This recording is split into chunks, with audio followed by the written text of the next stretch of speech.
I'd like to bring out Eugene, who will bring light to why I made that intro. Eugene, come on out. Here is the power, my friend. What's going on, everyone? How are we? Oh, I see some familiar faces. Man, how do you work this thing? What's the metaverse really? So, I'm sure this week at NFT NYC, you guys have heard the term metaverse used so much, right? What is it? Come to my metaverse. We're building a metaverse. Or these companies are building separate multiverses. And I gotta tell you, that doesn't kind of sit with me very well. So, are we not? There we go.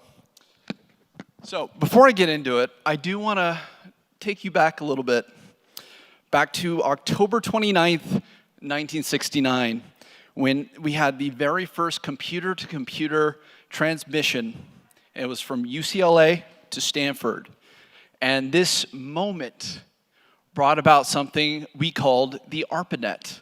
And for years, we sent packets from one computer to another, down the pipeline until it finally reached its destination.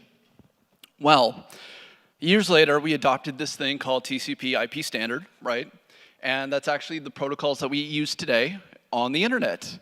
And in 1993, Congress passed a set of regulations that allowed commercial content on the internet. And this opened the doors for innovation. It opened the doors for advertising. And it brought in money into the ecosystem it needed for innovation, right? And this is what kicked off the information age, the true Web 1, where you could type in a website and you could look for information and it would just very slowly, show up in front of you, right? Well, like all things, evolution happens. And we started developing this thing called social media. And that is really the second generation of the internet, the social age, and that is the current generation that you and I are currently in, right? We tend to get together and we're like, oh, we're in a Web 2 world and we're looking forward to the Web 3 world. Well, the Web 3 world is the metaverse, right? And so much we hear the term used, usually by the NFT community, that it's really used as a extra word to describe a virtual world or a closed ecosystem. And that kind of goes against the entire idea of bringing everybody together, right? Nobody wants a closed ecosystem.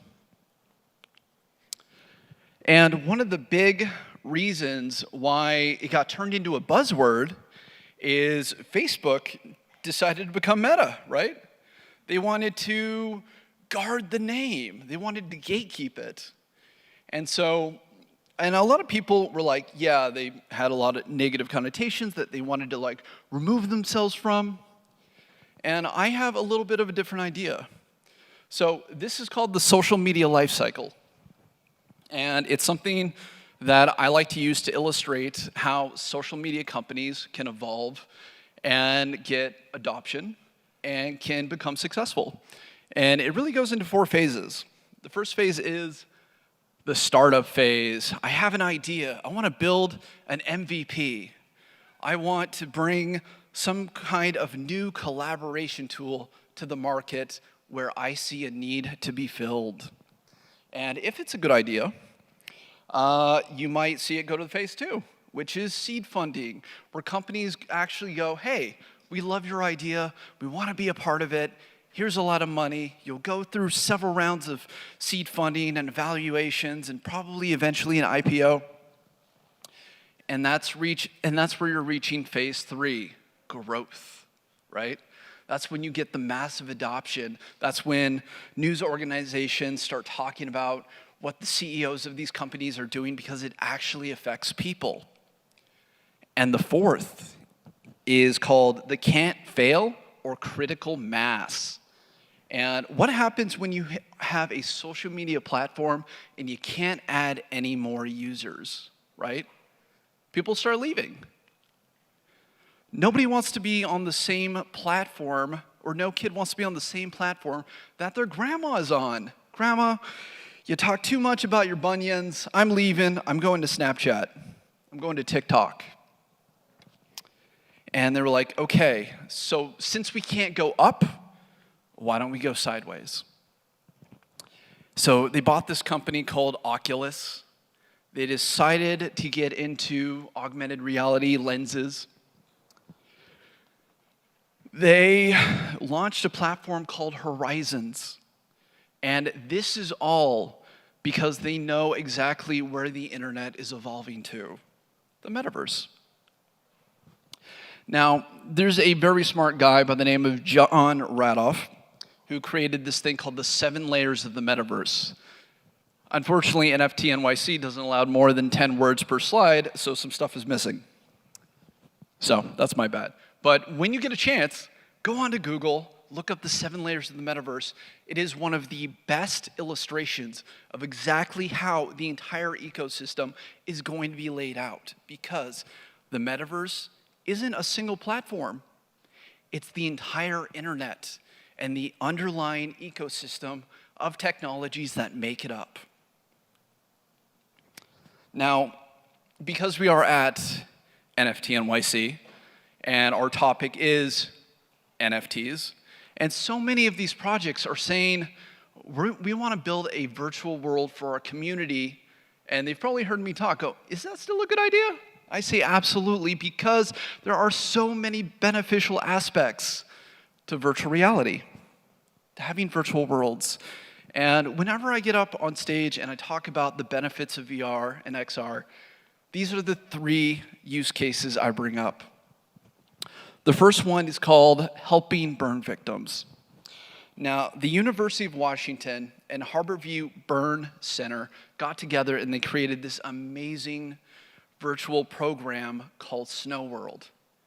And they put these people who are in amazing amounts of pain in these VR headsets, and they were in these snow-covered worlds where snowmen are throwing snowballs, and something really interesting happened.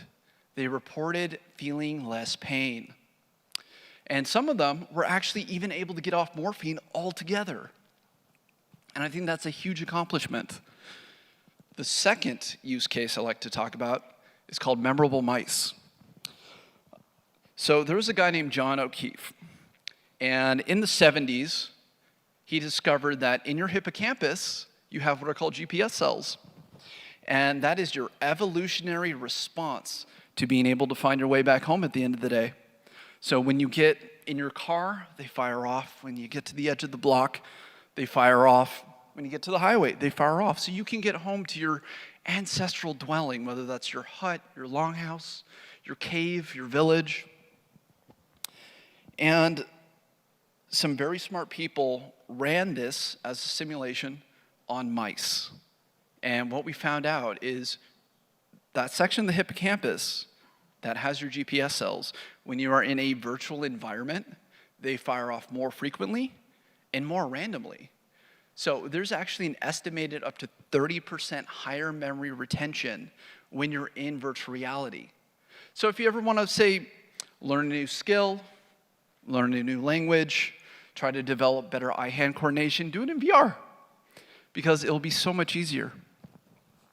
The guy actually won a Nobel Prize in 2014 for this, by the way.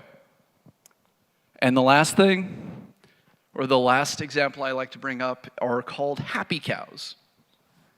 And in Russia and Turkey, farmers have actually been putting VR headsets on cows, right? Sounds kind of funny, but it's to make them feel like they're in a better environment. It's to make them happier. And what they found out is the average cow went from 22 liters per cycle to 27 liters per cycle, because these VR experiences were changing the way that they saw the world. Yes, it was so they could be processed and their resources that their bodies was making kind of post-apocalyptic a little bit. That's a happy cow. So anyway, My name is Eugene Capon. I am a social media futurist. The metaverse is the entire internet, and I think we just need to work to be harder on the same page. Thank you very much. Thank you, Eugene. That was wonderful. You can take that.